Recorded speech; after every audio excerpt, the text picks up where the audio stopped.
삶은 기적이다라고 하는 말이 있습니다.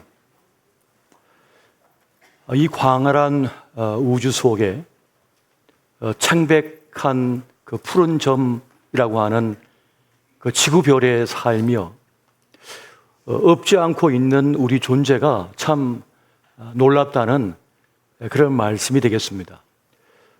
왜 우리는 없지 않고 있는가? 나 있음이 참으로 놀랍다는 그런 말씀이 되겠습니다. 세상에 이상한 존재는 많지만 인간보다 더 이상한 존재는 아무것도 없다는 말이 있습니다. 소포클레스의 안티고네에 나오는 말이 됩니다. 여기서 이상하다는 말은 경이롭다는 그런 말이 되겠습니다. 사람, 그 인간은 참으로 경이롭고 놀라운 존재이다라고 하는 그 말인 것입니다. 성경은 그 이유가 하나님의 형상과 모양을 따라 인간이 지음을 받았기 때문이고, 또 하나님의 생기가 불어들어가 생명의 존재, 영적인 존재가 되었기 때문이라고 그 이유를 말씀해 주고 있습니다. 사람이 이렇게 경이롭고 놀라운 존재라면 이 사람을 지으신 하나님은 얼마나 놀라운 존재일까 가늠할 수조차 없다는 그런 생각이 듭니다. 우리가 성경을 읽고 묵상할 때마다 가장 근본적인 질문을 던지게 됩니다. 하나님은 누구이신가? 이 본문 속에 등장하는 하나님은 어떤 분이신가? 지금 무엇을 말씀하고자 하시는가? 하나님께서는 이 문제를 어떻게 보시는가? 나를 어떻게 생각하시는가? 바라보실까? 하는 질문을 던지게 됩니다. 그처럼 창세기를 우리가 읽으면서 가장 중점적으로 보아야 할 것은 하나님은 어떠한 존재이신가라고 하는 질문을 던져야 된다는 것입니다. 그리고 그 하나님에 대한 질문을 던진 이후에라야 사람은 누구인가? 나는 누구인가라고 하는 질문을 던질 수 있게 된다는 것입니다. 창세기는 원시 복음이라 불릴 정도로 아주 기본적이면서 핵심적인 내용을 담고 있습니다. 이 천지의 창조라고 하는 내용을 담고 있습니다. 이 우주와 이 지구가 인간이 어떻게 존재하게 되었는가, 창조의 이야기를 하고 있습니다. 또 구원의 원색적인 복음을 우리에게 전해주고 있습니다. 특별히 홍수 심판은 하나님께서 창조자이시면서 심판주이시고 또한 구원자이시다라고 하는 것을 우리에게 매우 분명하게 말씀해 주고 있습니다. 사실 우리가 신앙생활을 하다 보면 이 하나님을 너무 만만하게 보고 있는 것은 아닌가 하는 생각이 들 때가 많습니다. 그래서 하나님 앞에 오만불손하고 버릇없는 삶을 살아가고 있는 것은 아닌가 하는 생각이 들 때가 있습니다. 이것은 참 어리석고 무서운 일이 되는 것이죠. 하나님은 결코 만홀히 여김을 받거나 경홀히 여김을 받지 않는다고 말씀하고 계십니다. 사람은 속일 수 있지만 하나님은 속일 수 없다는 것입니다. 그리고 하나님께서는 공정하시고 공의롭시고 정의로운 분이시기에 상을 베풀 자에게 상을 베풀고 은혜를 베풀 자에게 은혜를 베풀지만은 심판이 필요한 자에게는 심판을 베푸시는 그러한 하나님이십니다. 또 하나님은 사랑이 많으시고 용서와 자비의 하나님이셔서 회개한 자에게는 용서를 베푸시고 또 새 삶의 길을 열어주시는 자비로운 분임을 또한 우리가 알아야겠습니다. 성경은 지속적으로 하나님을 경외하는 것이 모든 지혜의 근본이다라고 말씀해 주고 있습니다. 잠언 9장 10절에 보니까 이렇게 말씀해요. 여호와를 경외하는 것이 지혜의 근본이요 거룩하신 자를 아는 것이 명철이니라 하고 말씀합니다. 하나님을 알고 두렵고 떨림으로 하나님을 경외하는 것이 지혜의 근본이 된다. 하나님을 모르면 사실 세상의 모든 이치를 안다고 해도 사실 모르는 것이다 라고 하는 말씀을 주고 있는 것입니다. 매우 중요한 말씀인 거죠. 하나님은 사랑의 하나님이십니다. 맞는 말씀입니다만 또 하나님은 심판의 하나님이시라는 것입니다. 이것을 우리가 잊지 말아야 하겠습니다. 여러분, 진정한 사랑법은 뭘까요? 소중한 대상을 두렵고 떨림으로 사랑하는 것입니다. 너무나 소중하기 때문에 두려워할 줄 아는 것입니다. 너무나 사랑하기 때문에 조심하는 것입니다. 여러분, 아기가 막 태어났어요. 너무 예쁘고 사랑스러운 아기를 어떻게 품에 안습니까? 혹시나 떨어뜨릴까? 상처 입힐까? 싶어가지고 조심조심해서 품에 안잖아요. 힘을 세게 주지도 않고 조심해서 다룹니다. 왜요? 사랑하지만 소중하지만 두렵기 때문입니다. 그러한 마음으로 아내를 사랑하면, 그러한 마음으로 남편을 사랑하면, 그러한 마음으로 자녀를 사랑하면, 부모를 사랑하면 웬만한 어려움은 다 이겨낼 수가 있습니다. 역경도 버텨낼 수가 있는 것입니다. 사랑이 살아있으니까, 진정한 사랑을 하고 있으니까 말이죠. 우리가 하나님을 사랑하지만 또한 두렵고 떨림으로 사랑하게 된다면 우리 말과 행동은 반듯하게 될 것입니다. 그 말과 행동이 반듯하기 때문에 훗날 좋은 열매, 하나님의 놀라운 축복을 받는 그런 삶이 될 것입니다. 하나님을 알되 바른 지식으로 알고 섬기게 된다면 우리는 하나님과 아름다운 동행을 할 수 있게 될 것입니다. 하나님은 어떤 분이십니까?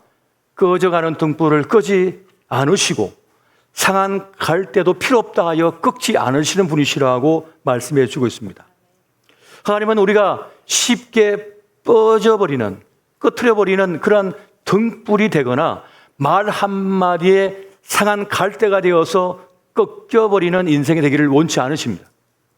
또한 하나님께서는 우리가 어떤 거친 비바람에도 꺼지지 않고 활발 타오르는 등불, 횃불이 되기를 원하시고 누구도 쉽게 꺾을 수 없는 강인한 종려나무와 백향목 같은 존재가 되기를 원하십니다. 그래서 하나님께서는 하나님 말씀으로 우리를 양육하시고 때로는 연단의 시간을 거치게 하시고 때로는 필요한 이들을 붙여주셔서 우리를 건강하고 힘있으며 든든하며 탄탄한 그러한 믿음의 길을 걷기를 원하신다는 것입니다. 그래서 오늘 이 노아의 홍수 사건도 우리에게 매우 중요한 가르침, 교훈으로서 전해지고 있다는 사실인 것입니다. 우리는 앞서 죄의 결과가 멸망을 가져온다는 사실을 배웠습니다. 또 우리는 알고 있습니다. 자신의 죄뿐만 아니라 우리는 다른 사람의 죄 때문에 아픔을 당하고 고통을 당하며 심지어 인생을 잃기도 합니다. 죄의 결과인 것입니다. 고속도로에서 한 사람의 부주의, 한 사람의 졸음운전, 한 사람의 음주운전, 한 사람의 난폭운전으로 인하여서 수많은 이들이 자기 인생을 잃어버립니다. 건강을 잃어버립니다. 꿈을 잃어버립니다. 산산이 그 가정이 깨트려지기도 합니다. 한 번은 보니까 어떤 한 버스 기사가 너무 피곤했는데 졸음운전을 한 거예요. 그 영상을 보니까 앞에 이 정체 현상이 벌어지고 있는데 그걸 보지 못하고 그대로 달려와가지고 자동차 3-4대가 튕기져 날아가 버리는 거예요. 그리고 한 대는 마치 종이가 구겨지듯이 구겨져 버렸어요. 요만하게 동그랗게 돼버렸어요. 주말을 맞아 부부가 짬을 내가지고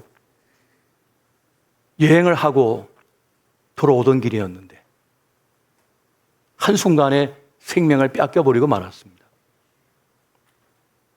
죄의 결과는 참혹한 것입니다. 그것이 내가 지은 죄든지 다른 사람이 지은 죄든지 간에 그 죄의 결과는 너무나 끔찍한 것입니다. 인간의 죄는 땅을 망가뜨린다고 성경을 말씀해 주고 있습니다. 가인의 죄로 인하여 무죄한 자의 피가 땅을 더럽히게 되고, 그래서 그 땅은 효력을 나타내지 않게 되었다고 성경을 말씀해 주고 있습니다. 그리고 이 세상의 죄로 가득 차서 도무지 이 땅이 감당하지 못할 단계가 되어버리면 하나님의 심판이 임한다고 성경은 곳곳에서 우리에게 분명하게 말씀해 주고 있다는 사실입니다. 도무지 감당할 수 없을 때, 도무지 그것을 두고 볼 수 없는 단계에 이르게 되면 그 결과는 하나님의 심판을 가져온다는 것을 말씀해 주고 있는 거예요. 사람들은 그걸 믿지 않으려고 하고 듣지 않으려고 합니다만, 믿지 않는다고, 인정하지 않는다고, 거부한다고 해서 그것이 없는 것이 아닙니다.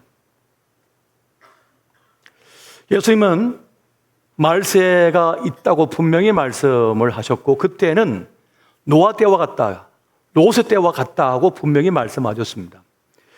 누가복음 17장 26절에서 30절까지의 말씀을 우리 한 절씩 보시고 30절은 같이 한번 보겠습니다.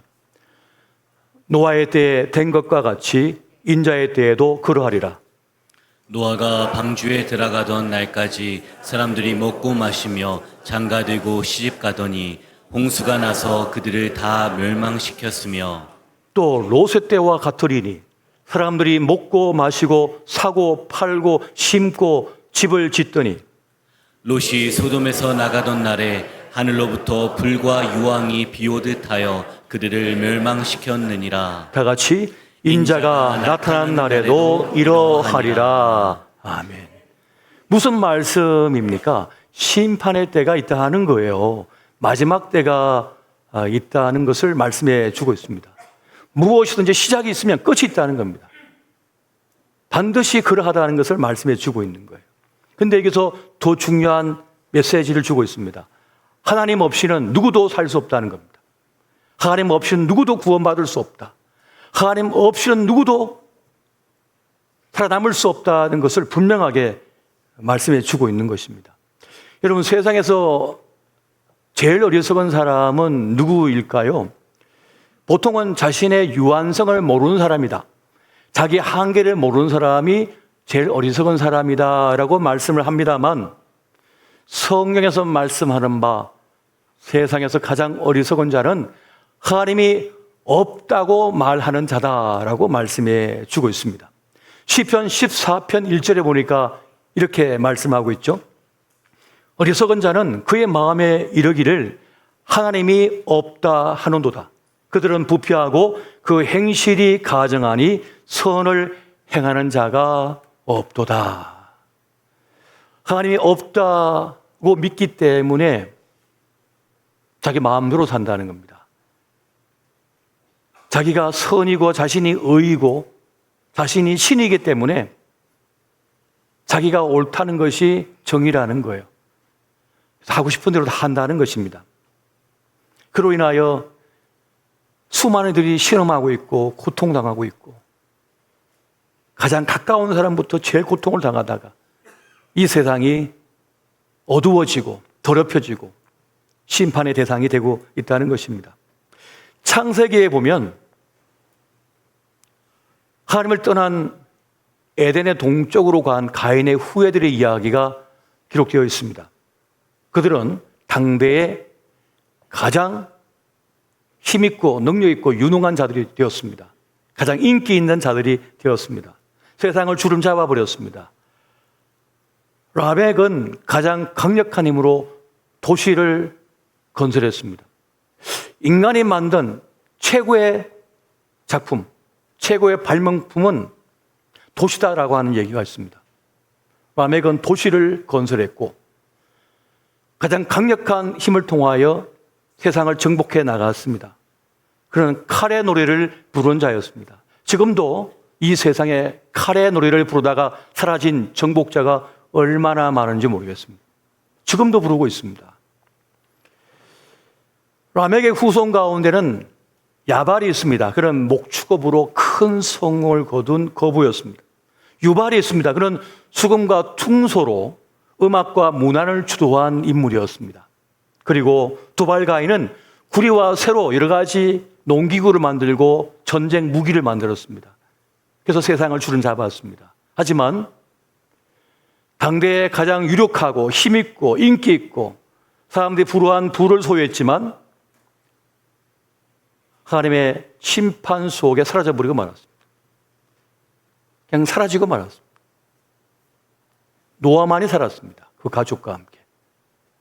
아무리 뛰어나고 능력 있고 대단하고 업적을 세우고 아름답고 똑똑하고 지식을 소유했지만 하나님이 없으니 그냥 없어져 버리고 말았습니다. 사라지고 말았던 것이에요. 여러분, 정말 위험할 때는 어려울 때가 아닙니다. 어려울 때는 사람이 겸손해지고 하나님을 떠나지 않습니다. 차라리 고난의 때, 약한 때는 하나님과 함께 합니다. 어떤 때가 가장 위험한 때입니까? 잘 나갈 때입니다. 힘이 있을 때입니다. 능력이 있을 때입니다. 잘 나갈 때는 하나님이 없어도 괜찮다고 생각해요. 하나님 없어도 충분히 잘 살 것 같은 그런 생각을 품게 됩니다. 하나님 없어도 영원히 살 것 같습니다. 늘 성공할 것 같습니다. 늘 이길 것 같습니다. 잘 나갈 때는 소중한 사람도 소중하게 느껴지지 않습니다. 빈털터리였을 때 함께 고생한 아내가 대단하게 보이지 않습니다. 나 이렇게 능력 있고 돈 있고 잘 나가는 거 인기 있는데 얼마든지 여자는 구할 수 있어 라고 하는 생각이 듭니다. 그래서 복권 당첨되면 제일 먼저 하는 일이 뭐예요? 이혼하는 거래요. 조심하십시오. 남편이 복권 사고 있는지. 그런데 이게 전 세계적인 현상이거든요. 그러니까 인간이 얼마나 죄성이 강한지 알 수 있는 거죠. 하나님 없어도 잘 살 것 같은 유혹 시험이 든다는 것입니다. 노아의 홍수 심판은 불의 심판을 예고하고 있는 점에서 매우 중요한 메시지가 되고 있습니다. 여러분, 노아의 홍수가 주는 메시지는 앞서 말씀드렸던 것처럼 하나님 없이는 누구도 살 수 없다는 것, 구원받을 수 없다는 것, 이것을 분명하게 말씀한다는 것입니다. 그런데 여기서 노아의 놀라운 점이 있습니다. 노아의 놀라운 점은 가족 구원을 이루었다는 거예요. 그리고 하나님께서 부여하신 사명을 충성되게 감당했다는 사실입니다. 그런 당대의 의로운 자로서 하나님과 동행한 사람, 하나님의 은혜를 입은 사람이다라고 말씀을 하고 있습니다. 하나님께서 하늘에서 내려다보고 계셨죠. 그 인생들을 내려다보고 계셨습니다. 하나님을 찾는 자가 있는가 없는가 찾아보신 거예요. 그리고 노아를 찾으신 겁니다. 시편 14편 2절부터 5절까지 말씀을 한 절씩 보시고 5절은 같이 한번 보겠습니다. 여호와께서 하늘에서 인생을 굽어 살피사 지각이 있어 하나님을 찾는 자가 있는가 보려 하신즉 다 치우쳐 함께 더러운 자가 되고 선을 행하는 자가 없으니 하나도 없도다. 죄악을 행하는 자는 다 무지하나 그들이 떡 먹듯이 내 백성을 먹으면서 여호와를 부르지 아니하는도다. 그러나 거기서 그들은 두려워하고 두려워하였으니 하나님이 의인의 세대에 계심이로다. 아멘. 굽어 살펴보니까 다 치우쳐 죄 속에 거하고 있는데 그 중에 의로운 사람이 있더라 하는 것입니다. 그래서 주님께서 그들과 함께 하신다라고 말씀하고 있는 거예요. 노아는 불신앙의 시대, 불의의 시대에 하나님을 붙잡고 하나님과 동행한 의인이었던 것입니다. 당대의 완전한 자다라고 말씀합니다. 흠이 하도 없다는 것이 아니라 그 시대 속에서 하나님을 찾는 사람이었다는 것을 말하는 것이죠. 히브리서 17장 7절에 보니까 이렇게 말씀합니다. 믿음으로 노아는 아직 보이지 않는 일에 경고하심을 받아 경외함으로 방주를 준비하여 그 집을 구원하였으니 이로 말미암아 세상을 정죄하고 믿음을 따르는 의의 상속자가 되었느니라. 노아는 120년 동안 가장 높은 산 꼭대기에 거대한 방주, 이 배를 건조했습니다. 바다나 강에다가 배를 지어야 할 것인데 산 꼭대기에다가 거대한 배를 만들고 있는 거예요. 뚝딱 뚝딱 뚝딱 뚝딱. 사람들이 조롱하고 우습게 여기고 비꼬고 폄하하고 정신 나간 사람이라고 말을 했겠죠. 그러나 그는 묵묵히 자기에게 부여한 하나님께서 주신 그 사명을 감당하고 있었습니다. 그 길은 결코 쉽지 않은 길이었을 겁니다. 아직 오지 않는 그 미래의 일을 대비하고 있었거든요. 보지 않았던 일을 믿음으로 보고 그 일을 감당하고 있었거든요. 결코 쉽지 않은 그 믿음의 길을 걸어갔던 것입니다. 노아와 그 가족은 하나님을 믿었고 하나님 말씀에 순종하여 나아갔고 그 결과 구원을 얻게 되었었습니다. 십자가의 도가 멸망당한 자들에게는 미련하게 보인다고 성경은 말씀하고 있습니다. 고린도전서 1장 18절 보니까 십자가의 도가 멸망하는 자들에게는 미련한 것이요 구원을 받는 우리에게는 하나님의 능력이라.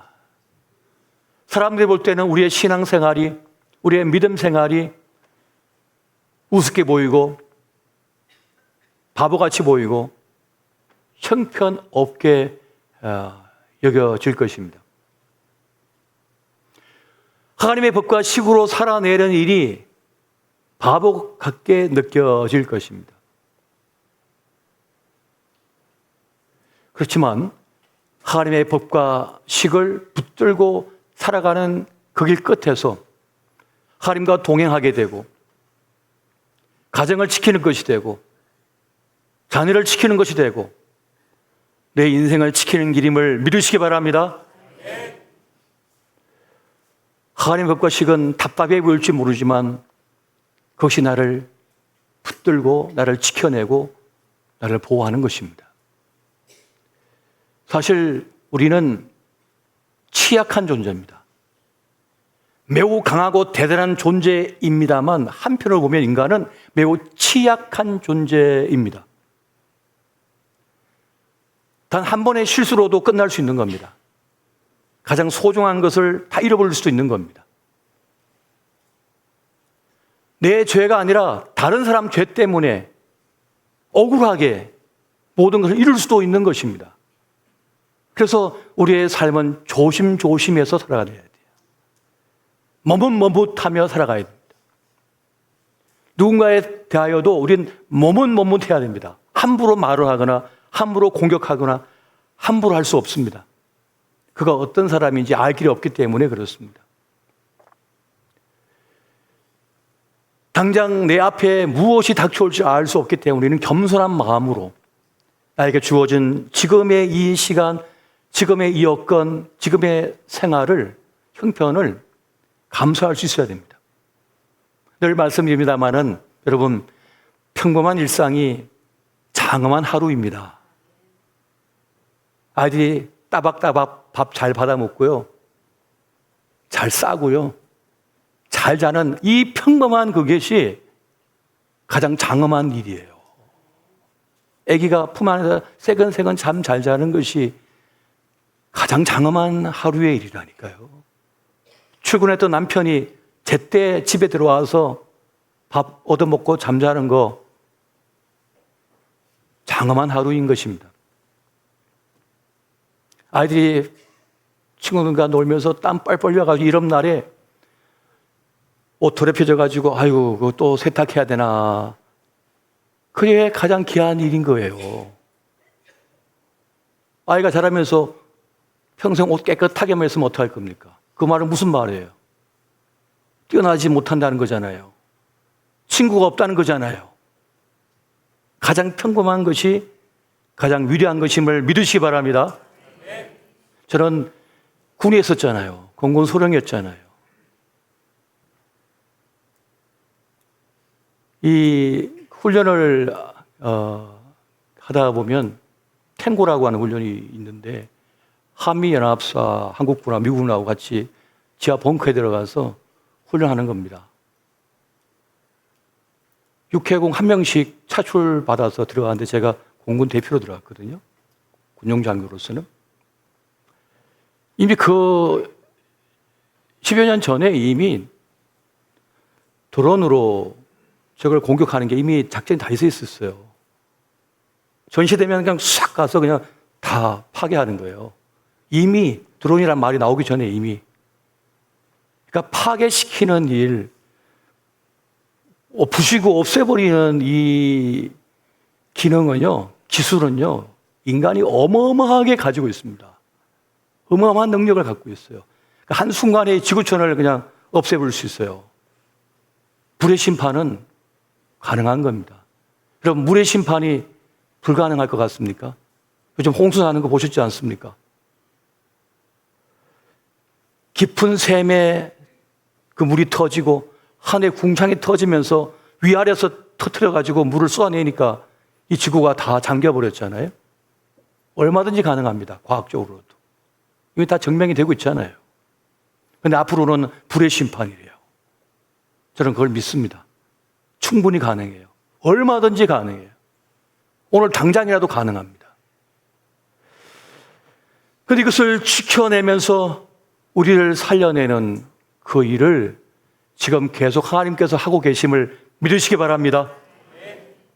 주님께서 우리에게 기회의 시간을 주고 계신 겁니다. 축복의 시간을 지금 우리에게 주고 계신 시간인 것이에요. 여러분, 우리가 사도신경을 하면서 신앙 고백하면서 날마다 고백하는 게 뭡니까? 살아있는 자와 죽은 자를 심판하러 오십니다를 늘 고백하잖아요. 예배 때마다 고백하잖아요. 우리는 심판을 믿는 사람들입니다. 이것이 우리의 신앙 고백이라는 것이에요. 우리는 심판이 있음을 믿고 또한 하나님의 구원이 있음을 믿는 사람들입니다. 심판이 있지만 하나님의 구원이 우리에게 있다. 이걸 믿는 사람들인 것입니다. 그리고 중요한 것은 방주의 문이 활짝 열려져 있었던 것처럼 구원의 문이 활짝 열려져 있다는 사실입니다. 믿으십니까? 구원의 문이 지금 열려져 있었습니다. 누구든지, 아무든지. 요한계시록 3장 8절 보니까 볼지어다 내가 내 앞에 열린 문을 두었으되 능히 닫을 사람이 없으리라. 활짝 열어놓으셨다는 거예요. 그런데 언제까지나는 아닙니다. 좁은 문이라는 것이에요. 기한이 있다는 겁니다. 닫힐 때가 있다는 겁니다. 그래서 구원의 방주, 구원의 문은 활짝 열려져 있지만 좁은 문입니다. 왜? 기한이 있으니까요. 닫힐 때가 있기 때문에 그러한 것입니다. 그래서 우리는 기회가 주어졌을 때 놓치지 말아야 한다는 것입니다. 기도의 때는 기도해야 되는 것입니다. 문제를 만나면 기도해야 되는 것이에요. 전도할 수 있을 때 전도해야 되는 것입니다. 누군가에게 내가 마지막 기회일 수 있거든요. 내가 누군가에게는 마지막 기회의 사람이 되고 있기 때문에 우리는 그 닫히는 때를 알고 우리의 시간을 낭비하지 말아야 된다는 것입니다. 여러분, 진리의 문, 이 구원의 문은 누구십니까? 예수 그리스도라고 말씀해 주고 있습니다. 예수 그리스도께서 우리에게 구원의 문이 되고 계시고 우리에게 영생을 주시는 구원의 주가 되고 있다는 것입니다. 요한계시록 3장 20절 보니까 이렇게 말씀합니다. 볼지어다 내가 문 밖에서 두드리노니 누구든지 내 음성을 듣고 문을 열면 내가 그에게로 들어가 그와 더불어 묵고 그는 나와 더불어 먹으리라. 지금 여러분 가운데 예수 그리스도를 진정으로 영접하지 않은 분이 있다면 지금 이 순간에 예수님을 영접하시기 바랍니다. 주님, 제가 주님을 믿고 싶습니다. 제게 믿음을 주옵소서. 저를 구원하여 주옵소서라고 주의 이름을 부르는 자에게 하나님의 구원이 있음을 믿으시기 바랍니다. 구원은 공로가 아닙니다. 은혜로 구원받는 것입니다. 은혜로 구원받는 것이에요. 요한복음 3장 14절부터 16절 말씀 같이 한번 보겠습니다. 자, 시작. 모세가 광야에서 뱀을 든 것 같이 인자도 들려야 하리니 이는 그를 믿는 자마다 영생을 얻게 하려 하심이니라. 하나님이 세상을 이처럼 사랑하사 독생자를 주셨으니 이는 그를 믿는 자마다 멸망하지 않고 영생을 얻게 하려 하심이라. 아멘. 믿으십니까? 십자가에 달리신 예수 그리스도를 보는 자, 주의 이름을 부르는 자에게 구원이 있고 영생이 있다고 하는 말씀을 우리에게 주고 있습니다. 여러분, 심판 때에 두려워하는 사람이 있고요, 반가워하는 사람이 있대요. 그리스도 예수의 사람들은 심판의 때가 반가운 사람입니다. 즐거운 사람입니다. 근데 얼굴이 다 어두우세요. 심판 때가 즐거운 때가 돼야죠. 이야, 이제 주님 만나는구나. 하나님 나라 가는구나. 기쁨의 때가 되시기 바랍니다. 우리 주변에는 심판을 이야기하면 얼굴이 어두워지고 불안하고 두려운 분들이 계십니다. 하지만 주님을 영접했고 구원이 있는 사람들은 그 심판의 때가 도리어 반가운 때고 즐거운 때며 행복한 때가 되는 것입니다. 노아는 그 사랑하는 가족들을 데리고 그 방주에 들어가서 그 심판의 때를 면했습니다. 롯의 때에 소돔과 고모라에 하나님의 불심판이 유황이 들어질 때 아브라함의 간절한 기도를 들으신 하나님께서는 천사를 보내서 롯과 그 식구들을 탈출시켰습니다. 그들이 그 성에서 나오자 유황이 떨어졌다고 말씀합니다. 하나님께서 아브라함의 기도를요, 무시하지 못하셨습니다. 성경을 다시 한번 읽어보세요. 아브라함을 기억하여 롯을 구원했다고 말씀합니다. 물론 롯은 천사를 따랐죠. 그걸 어로 여겨주셨던 거죠. 그러니까 공로 없다는 겁니다. 심지어는 롯이 머뭇머뭇하니까 어떻게 했습니까? 천사가 그냥 끄집어갖고 당겨버렸어요. 그래서 탈출한 거예요. 그러니까 은혜로 구원받는다는 것입니다. 그래서 하나님 없이는 구원이 없습니다. 하나님 없이는 성공도 없습니다. 하나님 없이는 진정한 기쁨도 없습니다. 여러분이 사업을 하실 때, 직장을 구할 때, 결혼 생활을 할 때, 자녀를 양육할 때 하나님과 함께 하시기 바랍니다. 무엇을 하든지, 어떤 계획을 세우든지, 어떠한 중요한 자리에 서든지 하나님을 항상 모시고 손 붙잡고 동행하십시오. 우리 식탁에 보이지 않는 손님으로 함께하여 주옵소서. 하나님과 함께 동행하는 삶이 가장 강하고 가장 영광된 삶이 될 줄 믿으시고 어떠한 때든지 어느 순간에든지 그것이 고난의 때든지 성공의 때든지 눈물의 때든지 기쁨의 때든지 주님과 함께 하시기를 예수 이름으로 축원드립니다.